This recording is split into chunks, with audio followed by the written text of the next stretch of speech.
It's been so long since we were in the recording studio together. I know. How long has it been? I don't know, like a month and a half?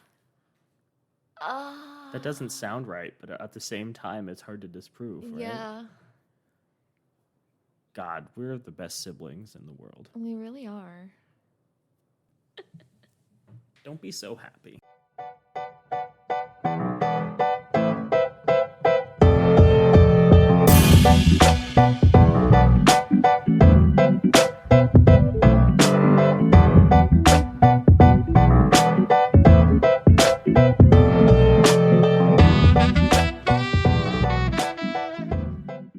Hello and welcome back to Why Would No One Date These Guys. I'm Naomi Guy. I'm Joel Guy. And this is a podcast that we haven't been recording for the past month and a half. We talk about sex, dating, relationships. Actually, and we don't talk about those things because we're never in the same room. everything in between when we get around to it. So, Joel, I'd like to start off because we always skip about the this. drink, We always yeah. forget about the drink. Today we are drinking the Trader Joe's Sparkling White Chardonnay Grape Juice, 100% Chardonnay grapes from Spain. This is a non-alcoholic drink. It's from concentrate. It smells Rank. disgusting. It's It like smells a beer that someone drank half of and left Oh outside. my god, yes. Yeah, for like 6 hours. Like you had a party and you're cleaning up and the next day and you're trying Yeah. not to gag because Yeah. you're hungover. Well, let's give it a sip. I don't like it. I like it. Okay, you can drink the rest of it. It's like a pear cider. I enjoy pear cider. It's not quite as peary as like an Ace cider, but it's got like a very clear profile. It's fruity. I don't like the smell, and smells a big part of flavor. So gross. But no, I'd buy this again. The price was like $3. It was super reasonable. No complaints on my end, but I can definitely understand. This is like the durian of drinks. It has a decent flavor profile if you can get past your desire to retch. Yeah, that's right. Naomi, it's been a while. It has been a while. There's been sickness. So many There's events. been trips. There's been Joel in a funk. Yeah. There's all sorts of stuff that has stood in the way. We've still had content. We've gotten together with our significant others. We've had backlogged stuff, but I have to admit, your funk came at just the right time because I was also about to be like, hey, can we take a break for a little bit? Because I'm really overwhelmed by school. And then I ended school. Like, I graduated. I'm done with college. I have a BS.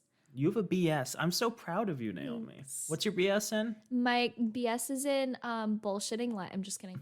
My BS is in community health. I got a degree from ASU, Alabama State. Alabama State, Alaska State, and Arkansas State, and Albany State. There we go. I don't think Albany is a state, but No. keep going. It's like Albany. Okay, whatever. There's an Albany ASU. Anyways, so I got a degree. I finished early. I finished with a 3.7 GPA, which I'm proud Sweet. of because I almost dropped out this semester. It was either drop out or graduate, and I chose to graduate. So Awesome. yeah, I feel that was the better choice, but only time will tell. yeah, you're right. So Naomi, what are you aiming for long term, and what are you going to be doing with yourself in the short term? So short term, I kind of freaked out because I've been job hunting for over a month and haven't heard anything back until really recently. And so I did a bunch of interviews and all of them sort of fell through, which I'm glad about because they didn't seem like the right fit. But I was like, I'm just trying to get a job to pay the bills. And so for right now at least, because entry level jobs, it's hard to find a good paying entry level job unless you have a degree in It's hard to find a good paying job, period. business or some shit like that and you have good connections. You know what I mean? Yeah. So I actually just got a job. I'm not going to mention any names, but it's for a community health center here in Arizona, and I'm going to be working directly with HIV patients, which is exciting because I have a lot of experience with that. So That's very cool. And then long term, are you looking for more education? Are you looking to take over as CEO of your community health organization? So right now I applied to UCSD. That was probably one of our last updates that Which we one did. is UCSD? It's University of California, San Diego. So I applied there for grad school, public health, and I'm waiting to hear back, but I don't know if I'm going to hear back until March or April, even though I did do early decision. So I'll keep you posted on that. Look, if they accepted friend of the pod, Giselle Lee, They'll accept anyone. Oh, she applied there? Oh, I don't know if that's true. I was just saying, if any college accepted If Giselle. any college. What are you talking about? RJ? That's true. Oof. Yeah. And so I applied there. I'm waiting to hear back on that, but I still don't know if that's like in the plans for me. I kind of applied to see what would happen, and I'm waiting to get a decision back. I'm leaving it up to the fates, as I say. Okay, and by the fates, you mean the ultra-competitive UC school system? Yeah, but I'm assuming that it's a little less competitive in the master's programs. Potentially. I'm assuming there's a great need for people in all levels of health and medicine right now because nurses are fleeing the profession or dying or both. Same with teachers. Yeah. So best of luck to you, Naomi. Thank you. Really, really good job Joel, on the what's degree. been going on with you? Really nothing. Stress at work. Same old, same old. Hot. I'm going to Kansas in a few days with my significant other. Aww. I'm going to be so cold.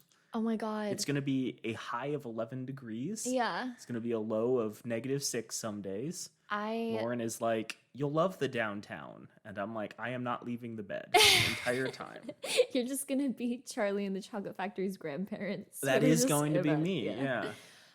No, so I follow one of my former professors who I consider a friend of mine. And she went back to Minnesota for Christmas and she showed like the weather and it was like -30. And I was like, what the fuck is Minnesota? Well, Naomi and I both went to the same high school. And I had a teacher who I won't mention, who is no longer with us. Great, great teacher. And he was kind of a weirdo because he taught physics 2 at Berkeley for a number of years. And then was like, you know what? I hate physics 2. I want to move to Minnesota to raise sheep. And so his wife was like, sure, that sounds like a plan. And they moved to Minnesota and were there for like 15 years raising sheep. And he would tell us stories about like going out in the middle of the winter and setting fires on the ground because the sheep had frozen to the ground. Oh my God. And like all this stuff you have to do to insulate your barn so your sheep don't turn into freezicles. And sheepsicles. And he would also like go into graphic detail about like what you'd have to do in order to like keep sheep like alive and healthy and like sheep birthing processes. He was great. And then at some point he was like, you know what? Maybe this whole sheep farming thing isn't what it's all cut out to be. So he moved to Arizona and I think learned French in order to translate the first calculus textbooks that had ever been published by, Augustin Cauchy, and wrote like an introduction to calculus using like the first calculus textbooks, and then was like, I'm going to teach calculus at public school. So interesting dude, very interesting dude. But I have a lot of respect for people who can tolerate -30-degree temperatures. Here's a question for you. Mm-hmm. Sheep, right?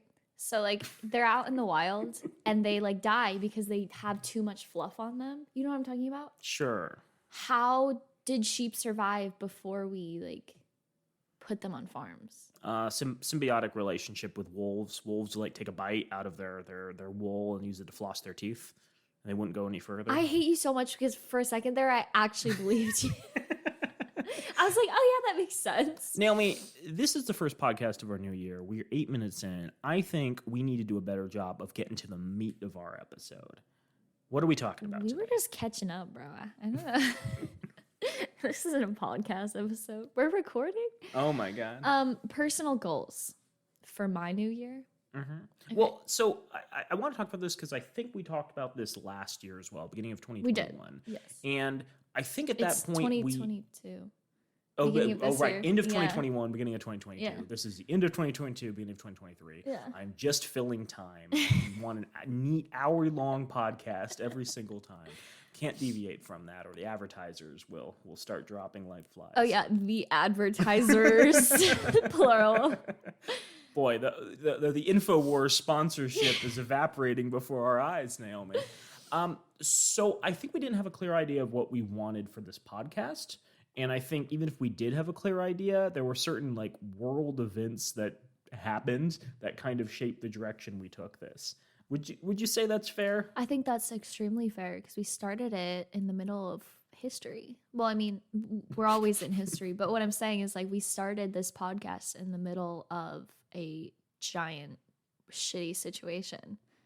You're gonna have to be way more specific than that, Naomi. Well, we started in the middle of COVID, Yeah. and so in the middle of the pandemic, and so every day it was a new piece of history being made. The vaccines. I guess what I'm getting at is, beginning of our podcast, we were like, let's discuss dating culture. And then in Yeah. the middle of 2022, it was like, by the way, women no longer have rights. Well, if you would listen and you didn't interrupt me, we would get to the point That's of half like the fun of this podcast. all of the things that we have like seen through this podcast and through recording this podcast. It's shaped the way that we have continued this podcast. And I feel like I said podcast like 8 times in that sentence. Yeah. So I feel like every single time that a new event happens, it's changed the way that we look at our podcast. It's changed the way that people, like who comes to listen to our podcast. So just constantly differing. And I think that's what makes our podcast so unique. Because every single time we have no structure. we have no structure, but at the same time, long-term goals. no, I think we do have long-term goals. In the sense of we want to keep doing this because it helps us process what's going on in the world. It helps other people to like catch up on the news without getting really depressed. Well, you get really depressed recording. You know what I mean? But like some people, like I've heard from some of my friends, they're like, I listen to your podcast to catch up on news, and then I just don't look at the news because it depresses me so much. Damn. I don't know if that's good or bad. I don't know either. Yeah, I think world events have certainly shaped the direction we wanted to take. I know at the beginning we were really interested in becoming like big on social media, but then it's like, oh, Instagram's really bad for people's health, and Twitter got taken over by far-right fascists. So Yeah. I don't know if we want to continue supporting these platforms. And I feel, if you build like a community of people who are interested in your content, you don't need to have like a big social media presence in order to be successful every week. So I certainly agree that I think we changed the trajectory based off of like events, and we probably will. I imagine, changes in Arizona may impact this podcast. I imagine, national, international politics may have some influence on this podcast. I think there's some interesting developments in medicine which may have impacts on this podcast. I can imagine a lot of different directions this could be taken in future years. Yeah. But today, I don't want to reflect upon our failures. I don't want to reflect upon, what's already like written history. I want to talk about the future and how we're going to be setting goals both for the podcast and for ourselves moving forward. And the context here is, I don't know when we discuss this, but I know at some point we discussed SMART goals on this podcast. Yeah. And it wasn't the beginning of the year episode from last year. That was me ranting about trans issues. And you're going to do that again. I'll do that again. Fight me in real life. But one of the things we said is, hey, if you're setting goals, make sure that they're smart. Make sure, they're specific, they're measurable, they're action-oriented, they're realistic, and they're time-oriented. And I don't think that's a bad piece of advice.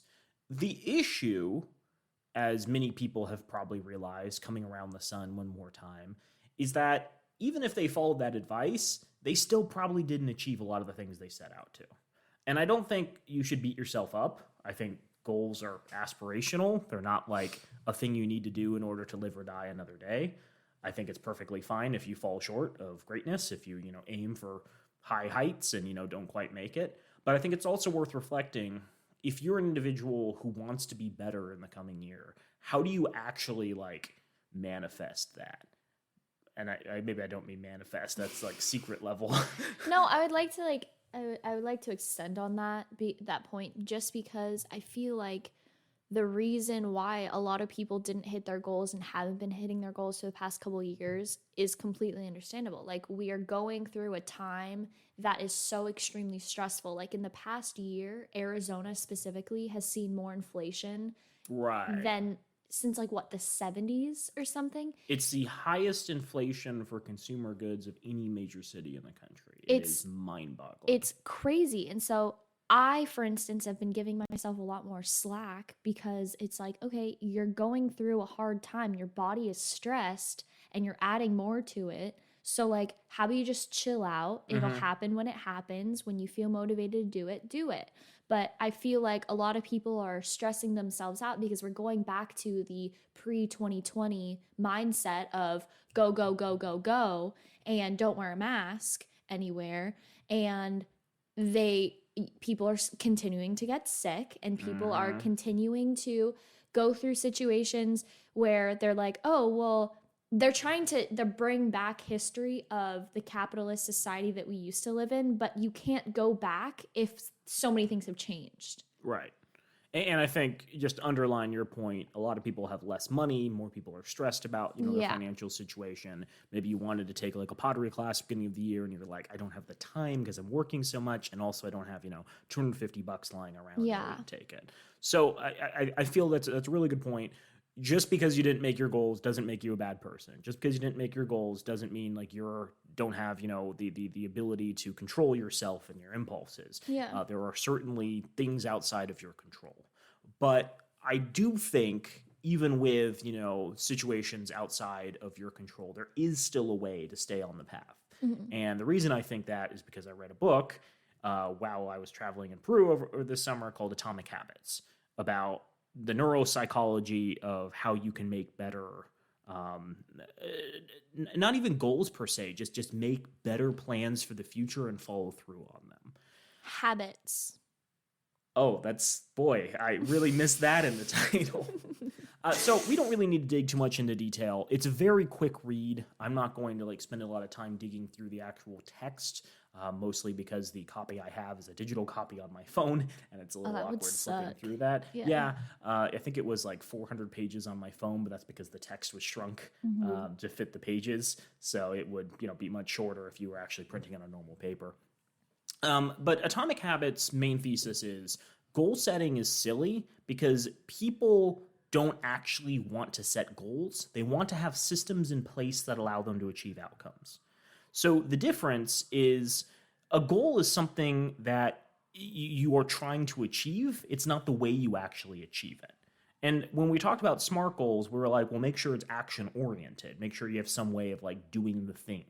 But that doesn't really tell you how to make something action oriented. All it says is try to do a goal that you can work towards, which isn't necessarily the best of advice. It can be for someone who's absolutely no idea how to set goals for the future, but it can also be deeply confusing and give people a sense of helplessness. So Atomic Habits is how do you create processes and systems that allow you to become a better version of yourself? Do you want to be more attractive, more interesting, more confident? Do you want to be a better partner? Are you trying to be a sort of person that other people find attractive because you're dating online, right? So this is advice that's both for single people or for people who are already in a relationship, or if you're perfectly fine being by yourself. Maybe you want to be some better version of yourself. And again, don't think that because you're setting goals right now at the beginning of 2023, you have to accomplish all of them. Don't beat yourself up because you haven't accomplished them. But think about the things that you consider important in life. Think about things that you would find cool or appealing, attributes to have. Do you want to learn a new language? Do you want to, lose some weight? Do you want to be more physically active? Do you want to have done certain activities like, visited certain state parks, national parks, museums? Think critically about things you want to do in 2023 and try to set up the systems and networks that allow you to accomplish those things. Do we want to talk at all about our goals for the podcast, or should we save that for our I think we 2-year should. update? I think we should wait. We should wait. Yes. Okay. Because I feel like when you're setting up goals for the year, you set up goals for the year for yourself.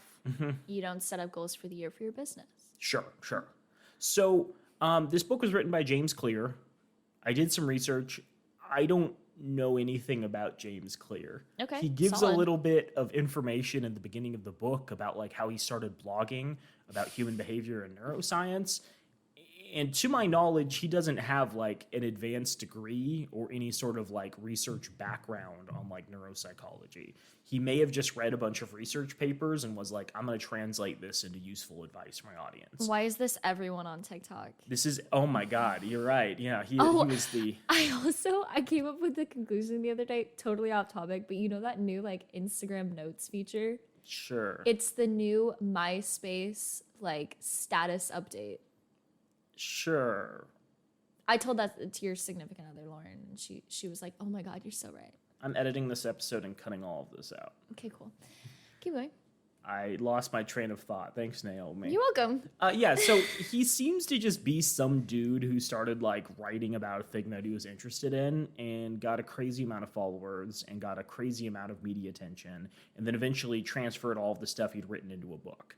And a crazy number of people are really interested in Atomic Habits. And he has, rants and raves from tech CEOs and Fortune 500 founders and all sorts of influential people in news and politics, which maybe isn't always the best sign, but I think it at least indicates that a lot of people found utility in what he had to say. And the big thing he stresses, again, is that you can set goals, but you need to have systems in place to support them. And I'm going to walk through kind of some of the techniques he talks about in order to achieve that. I think it's also kind of reassuring because I know we've talked before about like writing a book or doing an app. And if some dude can just like be like, hey, I know about habits, we can also be some people who are just like dating, relationships. We read some books about them and did some research, and now we're the foremost authorities on TikTok. I actually deleted TikTok. I'm so proud of you. Yeah, it's been 2 weeks, and my fingers don't know what to do, but my mind has found more patience in the last 2 weeks than I've had in years. I am so proud of you. So without further ado, I think we need to jump in. We're going to stop at a couple different points and think about some of the goals we're thinking about doing for the coming year. And if you can think of anything we might want to do for the podcast based off this, please let me know. So the general idea is outcomes are a measure of your habits. Your habits are the things you do on a daily basis, weekly basis, monthly, yearly basis, and they all add up to some manifestation of you. And a big thing he stresses throughout the book is minor changes in your habits add up to really, really big changes down the road. So like one example he gives is if you eat 1% less calories every day for a year, you have a crazy reduction in weight, right? If you get 1% better, if you learn, 1% more vocab words every single day for your language you're working on, you're going to be significantly better at the end of the year. And he's like, look, a lot of people want this sort of like Rocky movie montage of training where in 5-10 minutes you go through the entire cycle of like hard work.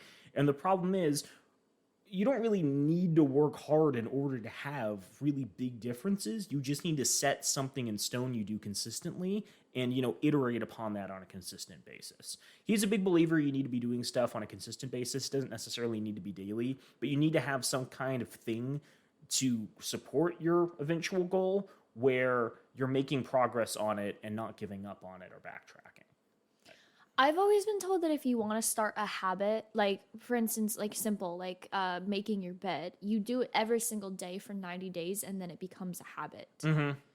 And I've heard little tips that I've picked up over the years. Like one big thing is if you're really bad at cleaning, like set yourself really tiny goals. Be like, I will just pick up my coffee table. I will just make my bed. Yeah. And by the time you've finished making the bed, your brain's like, well, that was easy. Yeah. I can, start doing other stuff and it's easier for you to do stuff. Or set yourself like a time limit and say, for only 2 minutes, I will clean up. And by the end of that, if you want to take a break, great. You have 2 minutes of cleaning under, your belt you didn't have before. But most of the time, your brain's going to be in that mood where it's like, okay, I guess that wasn't as bad as I thought it was going to be, and you can make progress on it there. It's interesting how often we trick our brains. Yeah, and that's, I think, something that's an underlying current, too, where he's like, human brains aren't necessarily bad. They're just designed for, like, very specific things. And so it's important that you create the neural networks to support certain things rather than others because it's really easy to fall into like bad habits or bad traps. So he makes a distinction between goals and systems. Goals are about the results you want to achieve. I want to, be 50 pounds lighter. I want to know how to speak German. I want to be, the first person in space, right? They can be really small. They can be like really, really big, but they're the end goal you want out of something. Now, a system is the process that leads to that result. So goals are really good if you want to get a general idea of the direction you're heading, but if you want to actually make progress, you need a process every day in order to make a difference. So at the beginning of the year, it's great if you say, I want to lose 50 pounds, but without knowing how do you actually lose weight, how do you actually reduce calories from your diet, what you're actually going to be doing on a daily basis. I'm not going to be drinking soda. I'm going to be, sticking only to lean protein. I'm going to, use less, butter in my cooking, which don't do that. That's a bad mistake. That's like cardinal sin. you need to have a process in order to support the goal, and you need to like write down and jot down and annotate the things that you're going to do that are going to make an actual difference. Now, another point he likes to underline is that winners and losers typically have the same goals. A lot of people want to be rich and famous. A lot of people want to be successful. A lot of people want to learn a language. The difference between the people who do this and the people who don't often is they have a process in place for accomplishing this.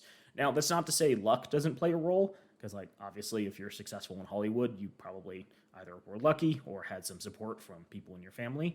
But the people who are successful in like their day-to-day lives and activities often have like the process and mental models already in place that allow them to like get stuff done.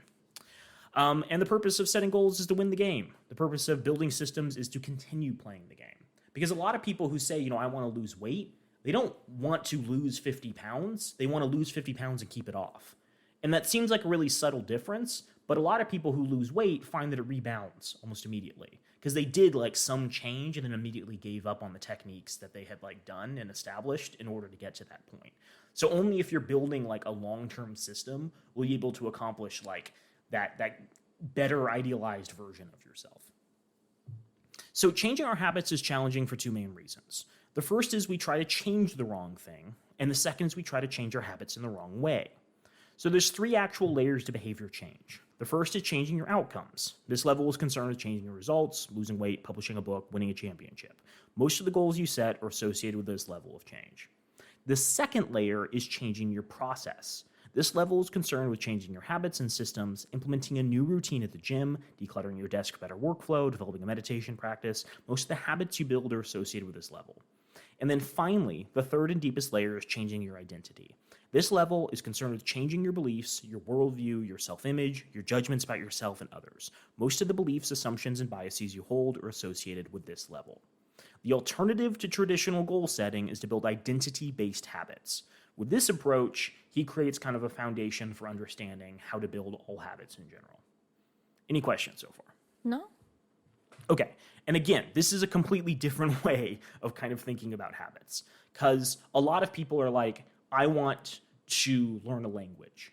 They don't think of themselves as someone who knows multiple languages. They say, I want to lose weight. They don't think of themselves as someone who's athletic, who eats well, who is like a healthy person. A lot of people are like, I want to become a more loving partner, or I want to do more nice things for my partner. They don't think of themselves as like a person who's consciously looking out every day for a way to like improve the life of their significant other. So it's really important to have an identity that aligns with your goals, because then everything that you're doing is in alignment. You're not like, you don't have these like internal contradictions where you only focus on one element and disregard others. Everything you're doing is supporting the long-term goal and objective you have. So nail biting. So one example that he gives from one of the people who like wrote into his blog is someone had a really big issue with nail biting. And a gentleman writes in and says, the thing that I did to change my behavior from biting my nails, which I've been doing for years, was I asked my wife to schedule a manicure. And I'd never had a manicure before. I never had a desire for a manicure. But my thought was that if I started paying attention to maintain my nails, I wouldn't chew them. And it worked, but not because manicures were expensive. What happened was that the manicure made my fingers look really nice for the first time. The manicurist even said that other than the chewing, I had really healthy, attractive nails. Suddenly, I was proud of my fingernails. So his point is, the ultimate form of intrinsic motivation is when a habit becomes part of your identity.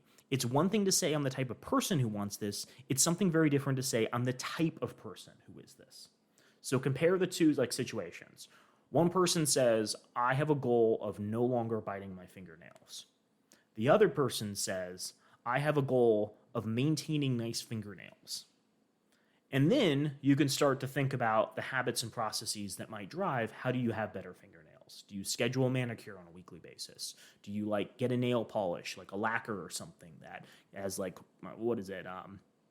horse root in it that prevents you from biting? Do you, have like a little rubber band you snap against your hand when, you find yourself biting your fingernails? Do you tell other people in your life, hey, whenever I bite my fingernails, can you like gently remind me not to do it, right? It's creating an identity where every part of the things you do supports the overarching goal of no longer biting your fingernails. And again, you can imagine someone who says, I want to stop biting my fingernails, and they don't really know how to accomplish it. There's not really A to B to C process. They're just like, well, I'm going to be mean to myself. I'm going to say you suck when like I catch myself biting my fingernails. But you're not really doing anything to change who you are as a person that might start the process of biting the fingernails. Like if you do it out of stress, if you do it like when you're hungry, but like you don't have any food around, if you do it like when you're at a scary movie and you're like concerned, you have to think about the things that support it and then build up the identity to, prevent that activity from happening. And he'll get into a little more detail about how to do that. So it's one thing to say I'm the type of person who wants this. It's something very different to say I'm the type of person who does this. Now, new identities require new evidence. If you keep casting the same votes you've always cast, you're always going to get the same results. If nothing changes, nothing is going to change. So you have to decide the type of person you want to be and prove it to yourself with small wins. So one example he says is I have a friend who lost over 100 pounds by simply asking herself the question whenever she's eating, what would a healthy person do? Right? So it wasn't like you suck if you eat that cake. It's not you're a bad person if you haven't lost 10 pounds by like March. It's I am confronted with a meal. I can go to, Subway. I can go to Salad and Go. I can go to McDonald's. The question is not, is there a moral element attached to this behavior? It's what would the person I'm trying to be do in this situation? And I think that's a really important question because too often people can get tied up with this idea that they're a bad person for not achieving their goals. And the answer is there's really nothing about a lot of people's goals that are intrinsically bad or good. Rather, it's think about who you want to be and whether that person would make the same decisions you are and then making a decision. And I think even in there's a sense of graciousness where it's like, I want to be a healthy person. However, I had a really bad day at work. Just this once, I'm going to, have a slice of chocolate cake. I'm going to, eat a sub or whatever.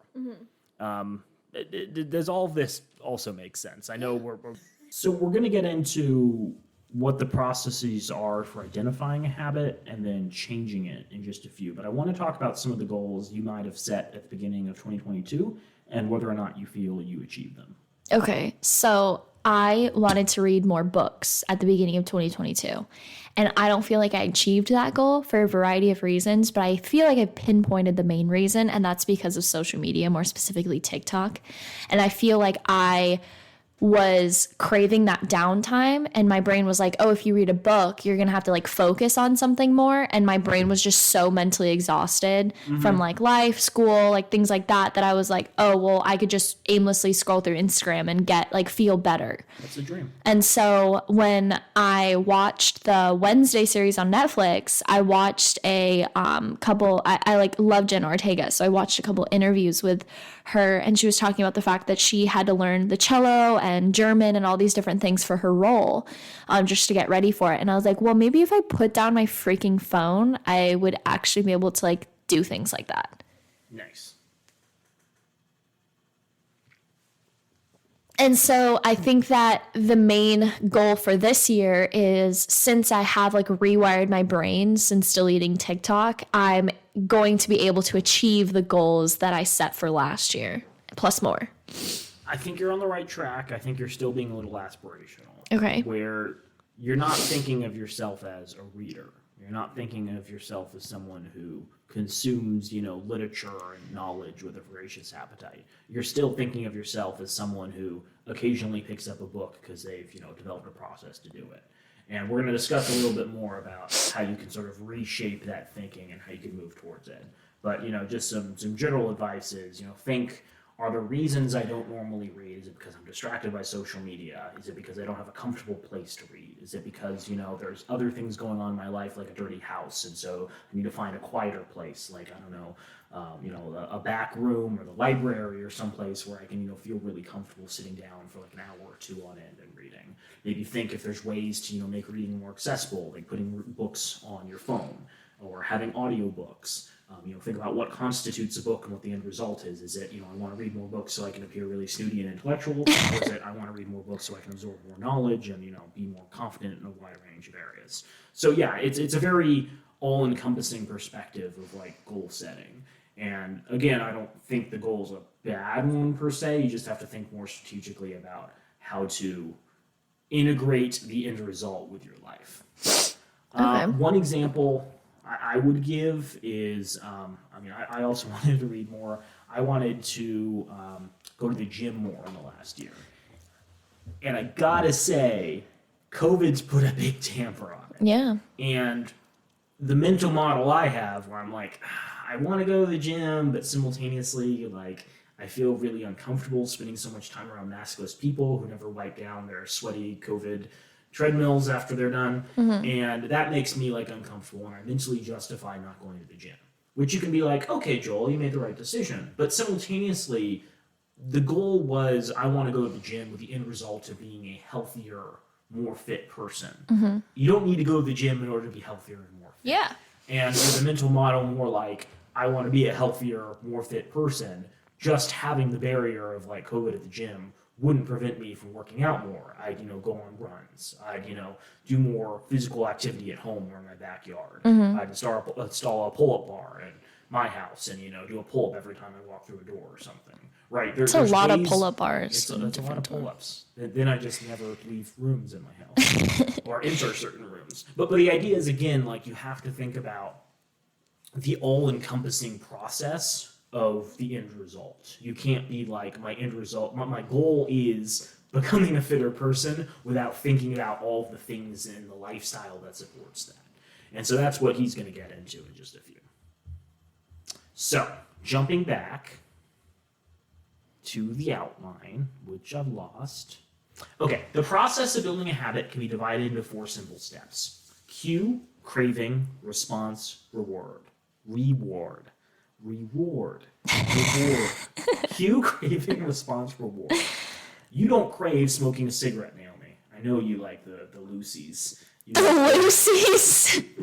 The cigars on special occasions. I stopped smoking cigars when I stopped drinking and smoking cigars together. So I can't soberly smoke a cigar. Your habits. No, because like I can't soberly smoke a cigar. Like I have to do it while I'm like extremely drunk. And so if I don't get extremely drunk, then I don't smoke cigars. Therefore, I will not get lung cancer. Look at you. You've created a good habit. So you're not motivated by brushing your teeth, but rather by the feeling of a clean mouth or like the smell of good breath. You don't want to turn on the television, you want to be entertained, right? So every craving is linked by a desire to change an internal state, right? If you want cheese, it's because you want tasty stings in your mouth or because you're hungry. Tasty stings. Yeah, if you crave, social media, it's because you want to be entertained. The thoughts, feelings, and emotions of the observer are what transform a cue into a craving. The response is the actual habit you perform, which can take the form of a thought or an action. Whether a response occurs depends on how motivated you are and how much friction is associated with the behavior. And then finally, rewards are the end goal of every habit. The cue is about noticing the reward, the craving is about wanting a reward, the response is about obtaining the reward. So a reward is a thing that satisfies your craving. Rewards teach us which actions are worth remembering in the future. If a behavior is insufficient in any of the 4 stages, it will not become a habit. So if you eliminate a cue, your habit will never start. If you reduce a craving associated with a habit, you won't experience enough motivation to act. If you make the behavior difficult, you won't be able to do it. And if the reward fails to satisfy your desire, you'll have no reason to do it again in the future. If you don't have the first 3 steps, a behavior will not occur. Without all 4, a behavior will not be repeated. So the problem phase includes a cue and a craving. It's when you realize something needs to change. The solution phase includes the response and reward, and it's when you take action and achieve the change you desire. You don't even need to be aware of a cue for a habit to begin. You can notice an opportunity and take action without dedicating conscious attention to it. So the first thing that Mr. Clear suggests is you make a point and call system for personal lives. He calls it like a habit scorecard, which is making a list of your daily habits, asking yourself, is this a good habit, a bad habit, or neutral one? If it's a good habit, write a plus. If it's a bad habit, write a minus. So ask yourself questions like, does this behavior help me become the type of person I want to be? Does this habit cast a vote for or against my desired identity? So like, let's say you have difficulty cleaning your house and it's because like when you eat a meal, you leave the dishes on the table, or you consume a snack and you put the wrapper on the table next to you. Think about that as a habit and be like, does this support my preferred identity of having a clean house? If you want to learn a language but you never have enough time to sit down, think about the habits that prevent you from being able to sit down and concentrate on flashcards or Duolingo or whatever. So the first step in changing bad habits is to be on the lookout for them. If you feel like you need extra help, you can try pointing and calling in your own life. Say out loud the action you're thinking of taking and what the outcome will be. He gives one example of research that was related to changing behavior related to exercise. So people who were involved in this were asked to formulate a plan for when and where they would exercise over the following week. Specifically, each member of a third group completed the following sentence: during the next week, I will partake in at least 20 minutes of vigorous exercise on this day, at this time, in this place. 91% of a third group that was tested in this research study exercised at least once per week, more than double the normal rate. So the sentence they filled out is what researchers refer to as an implementation intention, which is a plan you make beforehand about when and where to act. That is, how they intend to implement a particular habit. So most people think they lack motivation when what they really lack is clarity. It's not always obvious when and where to take action. Some people spend their entire lives waiting for the time to be right to make an improvement. So the simplest way to apply the strategy to your habit is to think about all your habits and then write out a sentence that says, I will blank a behavior at a time in a specific location. Think about the habits you want to change, and then think about how you're going to react when you want to change them. So I just threw a lot at you. Okay. The general thing that he's telling you is how habits are formed, Yes. and then how you can start thinking about breaking them. Yes. The important thing is to create mental models in your brain before a habit you consider bad occurs to prevent you from taking it. For instance, if you want to learn a language and you know that social media stands in the way, think about what's going to happen the next time you reach for your phone. Are you going to pick up the phone and start, pull up Instagram, pull up TikTok, whatever, and start scrolling through it? Or are you going to pick up your phone and turn it off? I'm going to pick up my phone and point at it and say, negative. I mean, even that, yeah, that can be a good behavior. Well, that's what he said to do. Again, if you're trying to be more fit, but you have a problem going to the gym, think about the behaviors that do or don't support that, and try to make a conscious attempt to figure out what you're going to do when you wake up in the morning and it's too cold. You want to get out of bed and go to the gym early. If you're finished with work and you feel too tired to go to the gym afterwards. Again, it's about creating this identity where you're the sort of person who always does these actions and doesn't come up with excuses. But the first step in order to get to that point is figure out how you're going to react in situations that will stop you from achieving your goals. Get back in bed. Be a Charlie in the Chocolate Factory grandparent. I'm going to be Grandpa Joe so much this year. Yeah. So create a habit for creating new habits. Make a list with 2 columns. In the first column, write down the habits you do every day without fail. In the second column, write down all the things that happen to you every day without fail. And armed with these 2 lists, you can begin searching for the best place to layer your new habit into your lifestyle. Can you think of some things you do every single day without even thinking about it? Go to the bathroom. Okay. Brush my teeth. No, Okay. I think about that. I'll Eat breakfast? eat breakfast. Like you have to put some energy into it, but you're always going to eat breakfast, right? Sometimes I don't. I'd say eat lunch. Okay. Yeah. What else? I write out my day without thinking about it. Do you do anything like wipe down a surface or clean a mirror or move some stuff around in the fridge? Yeah, every day. Walk through certain rooms? I walk through every room every day. Okay. I'm a walker. Pacing the halls? Yeah, that's what I do. Okay. So what you want to do is tie in the things you do subconsciously with the things you actually want to be doing. You want to be able to slot in the existing habits you do with things, you want to slot in the things you want to do into the existing habits you do. You can use those as a trigger. So you have to think about also if you're in a new environment. So if you move to a different place, such as a coffee shop, a bench in a park, corner of a room, you can create new routines there much easier because your body doesn't have any like preset things that it does. Yeah. But if you're stuck in a specific spot, say there's a giant pandemic that has crossed the globe and shut down human society for extended periods of time that make it difficult to go to new places, think about the existing behaviors you have in the place you occupy, your home, apartment, whatever. Yeah. This habit making, like tracker, this habit list is interesting because I feel like a lot of people got into this. There was a woman who decided to get one of those like standing desks because she was working from home during the pandemic.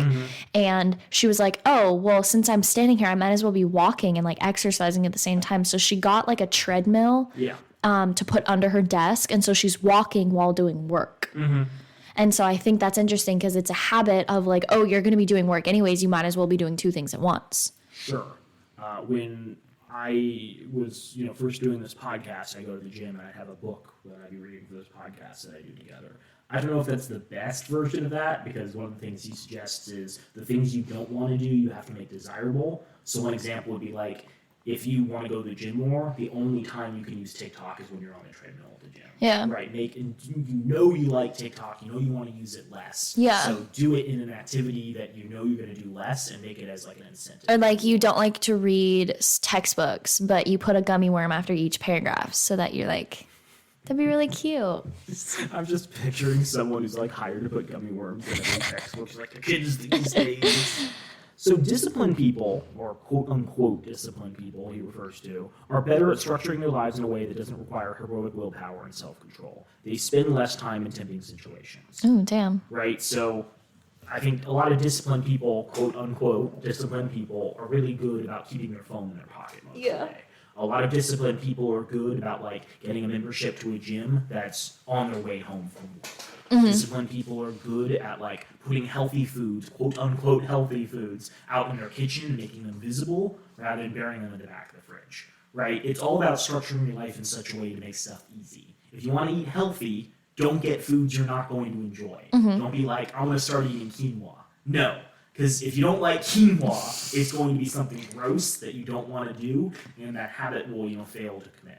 But if you really enjoy carrots and you say, I want to eat 8 servings of, vegetable every single day this year to support my identity as a healthy person, you go buy a big bag of baby carrots and portion them out every week and take one to work with you every day. Right? One baby carrot. A bag. One bag. Similarly, if you said you were interested before you started recording and maybe doing boxing this year, yeah. Well, it's harder to get into boxing when the only gym I can think of is like super far away. No, there isn't. There's other. I was looking this up this morning. There's a bunch of like small gyms. There's also women-owned gyms. Okay, women-owned boxing gym. I take that back. My point is, consider subscribing to one that's centralized. Yeah. And other things that you do. Yeah. So if you go out, run an errand, you're like, I need to go pick up something from Target. Well, I guess I could stop there for a few. Yeah. I have some spare time after work. Oh, I guess I could stop there in a few. Yeah. Rather than being like, well, I have to go home from work, change, and then drive 5 miles. In yeah. Direction. So one of the most practical ways to eliminate a bad habit is to reduce exposure to it. Reduce exposure to it and to the cue that causes it. Remove a single cue and the entire habit often fades away. Let's say you want to spend less time on your phone. What's the best way to do that, Naomi? Delete all the apps that tempt you to be on your phone. That's a good example. I would say get a dumb phone. Get one of those like flip phones. Yeah. No, I have a friend who like spent too much time on her phone, and she purchased a chunky phone, and she was like, "It's great. The only problem I have is I like taking photos." So I think she got into photography as a result. Well, I have seen those like grandpa phones. I have those like big numbers on them, and I'm really tempted to get one of those now too. Yeah, but you can see immediately how changing that cue of having this attractive device with pretty color icons, and fun, reactions and emoticons and connections to friends could change your entire life. It's hard. Like I feel my brain rewiring itself because it's like, oh, you're not getting that dopamine that you would get if you were going through TikTok and had this like constant change. If you get bored in the first 2 seconds, you can just switch. Yeah. And so I feel it rewiring. It's very interesting. Yeah, and he makes this point. When it comes to habits, the key takeaway is that dopamine is released not only when you experience pleasure, but also when you anticipate it. So if you're like, I'm about to be on TikTok, you'd be like, oh, yeah, that's the stuff. No, because what I would do is on busy days, I'd like go to the restroom and I like look at TikTok while I was in the restroom. And I know that's really gross, but I'm also I'm in the habit of like wiping down my phone every single day. So like it's fine. It's fine. But I like used to get that. And now like Mondays will come around and I'm like, oh, that's going to be something fun I'll do tomorrow. And then I'm like, nope. Wiping down my phone. Okay, so his point is it's the anticipation of reward, not the fulfillment of it, that gets us to take action. So when he talks about habit stacking and integrating stuff, what he's saying is write down a list where you go, after this current thing that I do, after my current habit, I will do the habit I need. After the habit I need, I will do the habit I want. So if you want to watch sports, but you need to make sales calls, after I get back from my lunch or break, I will call 3 potential clients. Need. After I call 3 potential clients, I will check ESPN. The want. The hope is that eventually you'll look forward to calling 3 clients or doing 10 burpees or, doing 50 flashcards because it means you get to read the latest sports news or check Facebook, right? So the dopamine craving will come when you're doing the thing you don't like. That's I don't the like crazy that. part. I don't You're like like, that. oh boy, I get to make 3 calls. Yeah. That means ESPN. And your brain will be releasing dopamine. That's really fun. Another thing that he talks about is in the same way as you want to structure your life, like your physical environment, you also want to make sure your quote unquote tribe, the people you spend time with, support your activities. Okay. So if you're, wanting to lose some weight, it's worth hanging out with people who are into fitness. They'll have suggestions, they'll give you advice, they'll, generally have like an attitude and like other behaviors you can learn from. The normal behavior of the tribe, he says, often overpowers the desired behavior of the individual. So one study found that when a chimpanzee learns an effective way to crack nuts open, a member of one group, and then switches to a new group that uses a less effective strategy, it will avoid using the superior nut cracking method just to blend in with the rest of the chimps. I heard a woman recently talk about the fact that when she moved, like her friend group, like she got rid of one friend group or for some reason they fell out or something like that. And she got a new friend group. She was living in New York City and she was like, I'm surrounded by all these influential people. It's hard to not feel like I need to be doing more with my life. So like she's surrounded by people that are work at Fortune 500 companies. They're great in investments and stuff. And they're giving her advice. They're giving her free advice that she would have to pay for normally. And she's like, it's hard to not want to be more successful when I'm surrounded by so many successful people. And so what I came out of that was, okay, you want to be surrounded by people that you love, yes, but at the same time, you want to be surrounded by people that inspire you to be better. Mm-hmm. I think it's worth evaluating whether or not these people have toxic behaviors too, and sometimes it can be difficult. No, for sure, but yeah. I think, especially, you go on LinkedIn and see all these founders talking about how they became successful. A, they probably had money from their parents. Yeah. B, they probably had a lot of luck. And C, even if they had like good habits, they're still supporting like crazy unhealthy lifestyles. I saw some lady who was like, oh, it's actually like really good that people on Twitter have like beds in their offices now and can't leave. Because like when I was a startup founder, like I would work 90 hours a week and I'd sleep at my desk. And it's like, yeah, that's not a good thing. I'm sorry. I appreciate money and what comes with money, but I also appreciate sleep. Sleep's pretty good. Did you know that women need more sleep than men because women constantly are like recharging hormones? Like every single day we have like men have a rechange of hormones every single day, but women have a rechange of hormones every 30 days or give or take a couple days in between. And so men need less sleep in that process because they don't have a longer hormonal cycle. Mm-hmm. So they need like 7 to 8 hours as what women need 8 to 9. Yeah. Mind blown. I don't have a degree in medicine or health, so I can either confirm or deny this. Oh, okay. Well, I have the best hormones. People keep telling me that. apparently. And so, form a tribe, form a group of people who, align with your behavior. If you're trying to learn a language, try to find some, if you're trying to learn Spanish, try to find some like English first-time Spanish learners who are, attempting to improve their skills as well. Join, dare I say, a Facebook group that, is people who are trying to pick this up. Scroll on Reddit for tips and whatnot. Try to find, like-minded individuals who are in a similar situation, and you'll be more likely to do it. He also reiterates this idea of resetting a room. So if you have a bad habit of watching TV when you're bored and just spending hours watching TV without really any goal or TV show, just scrolling, maybe place the remote back on the TV stand, arrange the pillows on the couch, and fold the blanket. So every time you watch TV, there's then I have to do this thing afterwards. Alternatively, make it harder to restart the urge. So unplug the TV every single time you're done with it, and then only if you can say the name of the specific show you want to watch. I want to watch White Lotus with the Pickle Man. That's the only time you can turn on. Have a specific objective in mind for the habit. So your options are constrained by what's available to you. They're shaped by the first choice. If you open your fridge and the first thing you see is cake, most likely you're going to eat cake. Why do so many people have cake in their fridge? What are you celebrating all the time? People kept giving me cake for my birthday. Yeah, because you were celebrating. Uh-huh. Yeah. Look, everyone needs an emergency cake stash, but the thing is it should be an emergency cake stash. Put it at the back of your freezer, and only if you really need it do you pull it out. I have emergency ice cream stash, and we eat it when we don't want to make dinner. Nice. The other thing he talks about is when you start a new habit, it should take less than 2 minutes to do. So a new habit should not feel like a challenge. The actions that follow can be challenging, but the first 2 minutes should be easy. What you want is a gateway habit that naturally leads you down a more productive path. Your goal might be to run a marathon, but the gateway habit is to put on your running shoes, right? You want to start a habit of every day before I leave the house. No, the gateway habit is finding shoes that you actually can run in. Shoes these days are so uncomfortable. Yeah. So, for instance, if you wanted to be an early riser, some of the things that he would consider gateway habits are be home by 10 p.m. every night, have all devices like your TV or phone turned off by 10 p.m. every night, be in bed by 10 p.m. every night, reading a book or talking with your partner, turn the lights off by 10 p.m. every night, or wake up at 6 a.m. every day.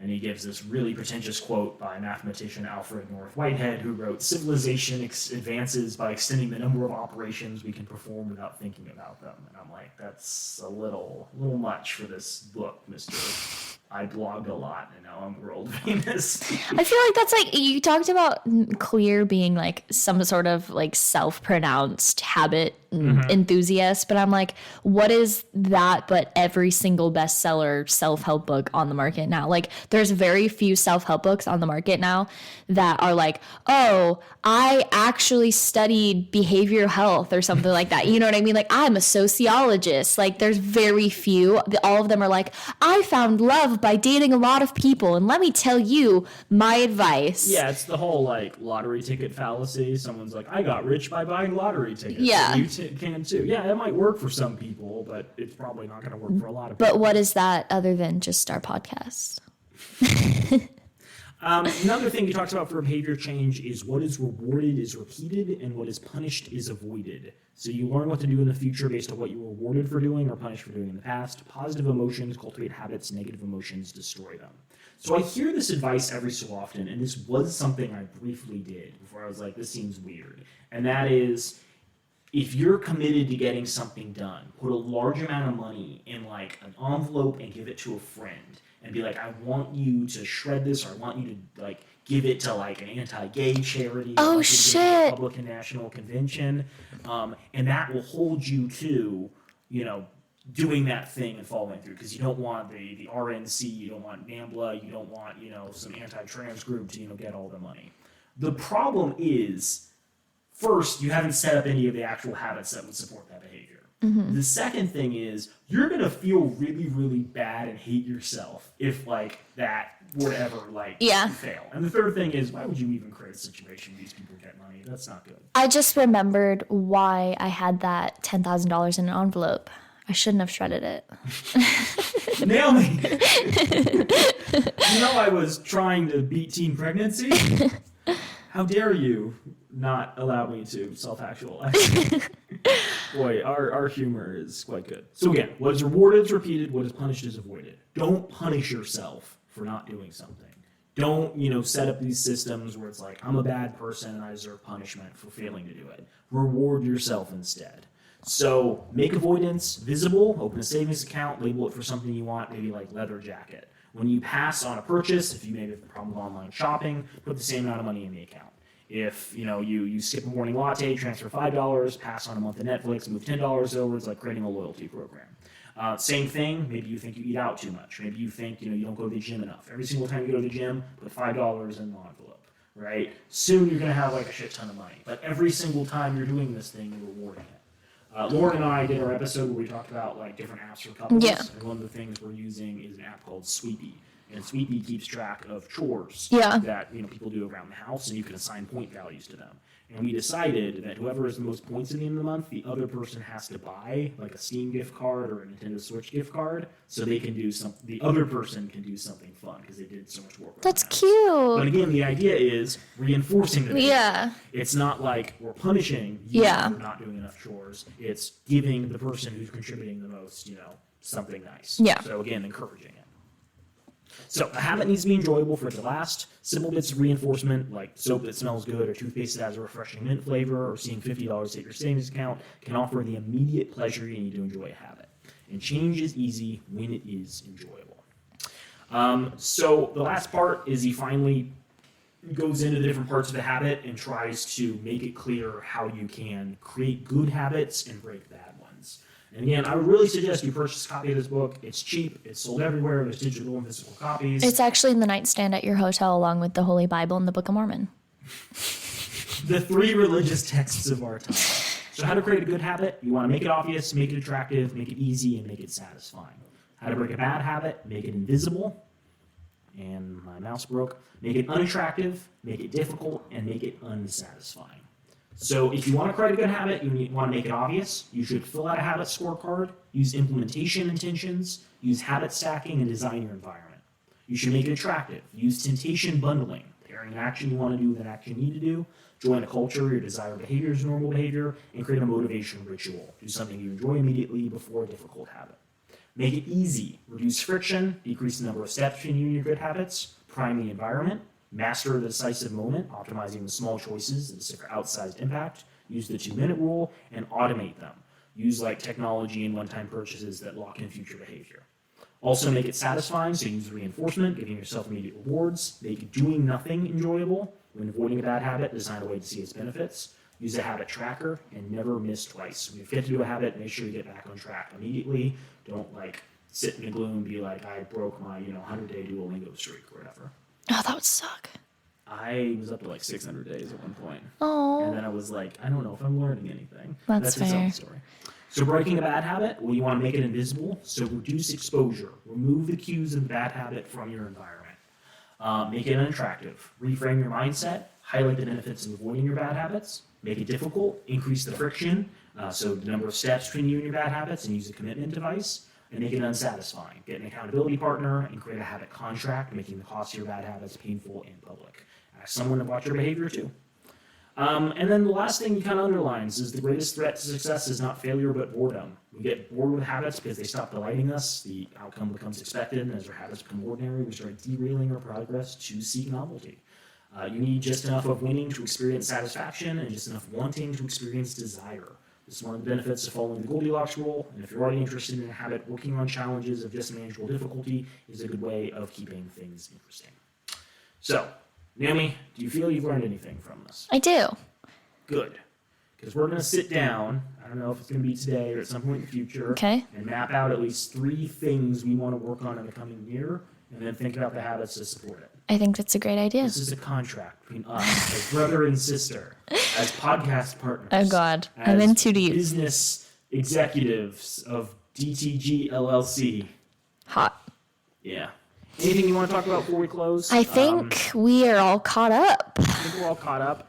Yeah, I want to return to the idea we brought up at the beginning, which is, if you're thinking about goals to be a better person, be a better partner, be a better whatever in the coming year, don't beat yourself up if for whatever reason you don't get where you necessarily wanted to get.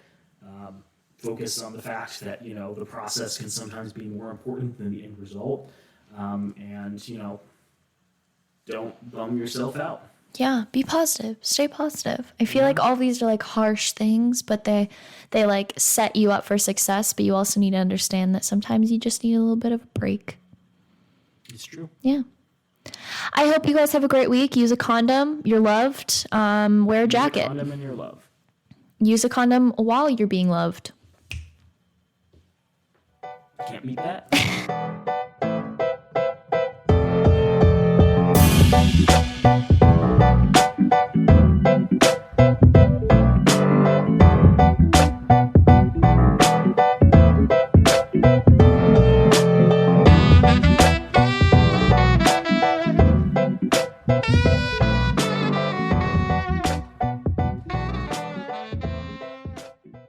We have many thanks for the use of our theme music, which is the song Drop by Ketsa. You can find more of their music online at ketsa.uk. You can also find Date These Guys online on Twitter and Instagram at Date These Guys, or visit our website at datetheseguys.org. If you have questions you'd like us to discuss on the podcast or marriage proposals for either of us, shoot us an email at datetheseguys@gmail.com.